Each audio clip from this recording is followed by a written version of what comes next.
और सुरुचि को लेकर के अपने महल में आ गए। महल में प्रवेश करते ही सामने सुनीति को देखा। सुरुचि बोली, महाराज ये कौन है? तो तान पात बोली, हमारी बड़ी रानी है सुनीति। बोली, ना, एक म्यान में दो तलवार नहीं रह सकती, एक महल में दो रानी नहीं रहेंगी। इसको रख लो या मुझे रख लो। तो तानपाद राजा सुरुचि की सुंदरता में इतने मोहित हो गए थे, अपनी सुंदर सुशील गुणवान पत्नी को घर से बाहर निकाल दिया। और वो भी कब? जब सुनीति गर्भवती थी।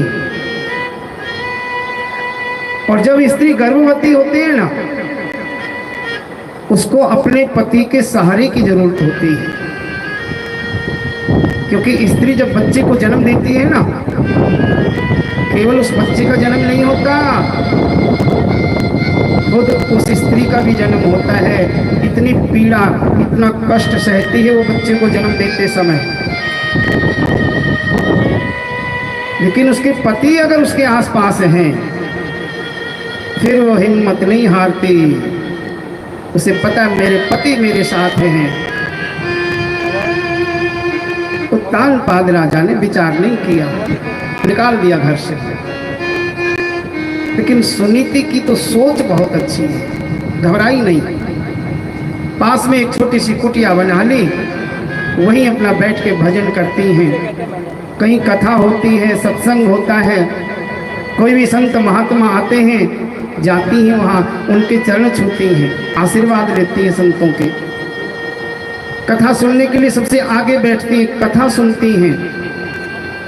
और ऐसा कहा जाता है, स्त्री जब गर्भवती हो ना, वो जितनी ज़्यादा कथा सुनेगी, जितने धार्मिक ग्रंथों को पढ़ेंगी, संतान उतनी ही अच्छी होगी। सुनीति ऐसा करती है। फलस्वरूप सुनीति के बहुत सुंदर बेटा होगा।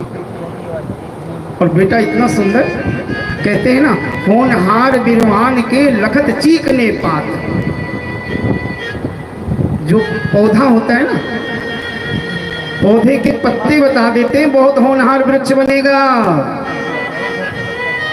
पालना में बालक के पांव बता देते हैं। और ये बालक इतना सुंदर है, इसका नाम रखा गया ध्रुव। और सुनीति का ध्रुव बहुत सुंदर है। कहीं भी कथा प्रवचन होते हैं, सत्संग होता है, सबसे आगे जाती हैं और अपने बेटे को साथ में लेके जाती हैं। इन कथाओं से देखिए कितना गूढ़ ज्ञान हमें मिलता है, कितनी अच्छी शिक्षा मिलती है।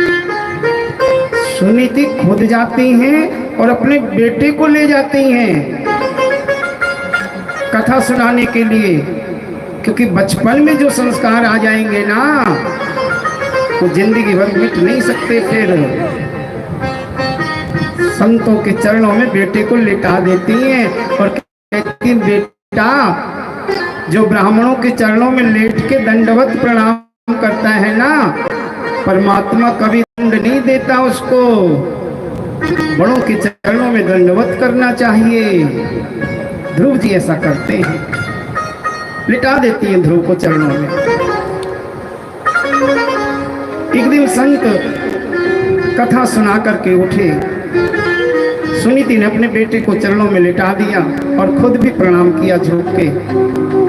सबसे पहले प्रणाम कर सोचती है, गद्दी से उठे महाराज जी, सबसे पहले मैं पैर छू लूं, कहीं और ना मुझसे पहले पैर छू ले, सारा आशीर्वाद मुझे मिल जाए। सुनीति ने जैसे पैर छुए तो संत ने कहा, बेटी आज खुश हूं, मांग तुझे क्या चाहिए।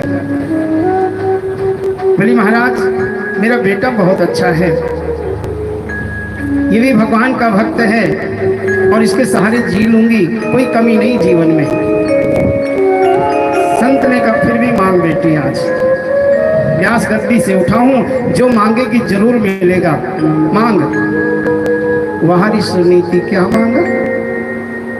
सुनीति कहती ठीक है महाराज जी, देना ही चाहते हो ना,